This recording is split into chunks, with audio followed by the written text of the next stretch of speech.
বিক্রি করব। টুনি এভাবেই কাঁদছিল, আর টুনিকে কাঁদতে দেখে কাকুলি তার হাসি আটকে রাখতে পারে না। কালু, দেখো দেখো টুনি কেমন কাঁদছে, কাঁদলে ওকে দেখতে একদম উল্লু প্যাঁচার মতো লাগে। আহারে বেচারি টুনি, এখন কি করে আম বিক্রি করবে?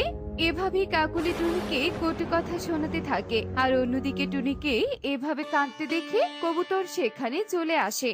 কি রে টনি, তুই এভাবে কাঁদছিস কেন?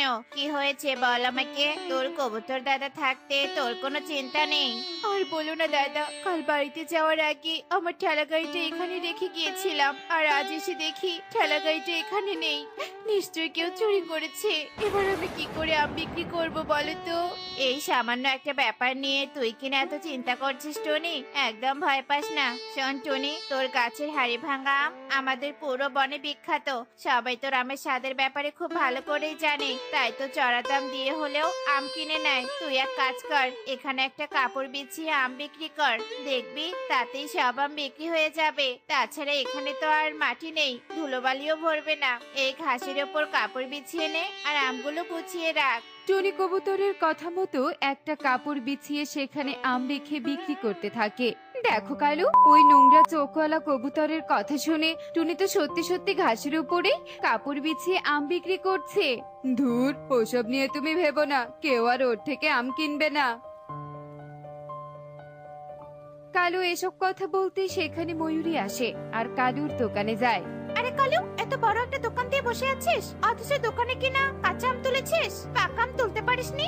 ময়ূরী দিদি, আমার আম কাঁচা হলেও অনেক মিষ্টি, আজ আমি তোমায় সস্তাতেই আম দিব। আমি তো ফ্রিতে তোর থেকে আম নিব না রে কালু।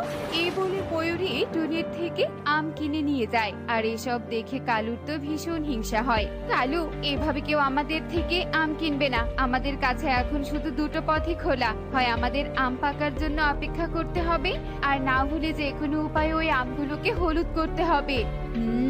আমার মাথায় একটা বুদ্ধি এসেছে, এবার আমার আমও টুনির মতো হলুদ টসটসে হবে। তুমি শুধু দেখো কাকুলি, কাল আমি কি করি। পরের দিন কালু বাজারে যায়। দাদা, এক বালতি হলুদ রং দাও তো, আর সাথে একটা রং করার জন্য ব্রাশ। ঘর রং করতে চাইলে লাল রং অথবা নীল রং নিতে পারেন। না না, আমার হলুদ রঙই চাই। হে কি কালু, এই রং দিয়ে তুমি কি করবে শুনি? শুধু শুধু টাকা খরচ করো তুমি। তুমি চুপ করো কাকুলি, আর দেখো আমি কি করি।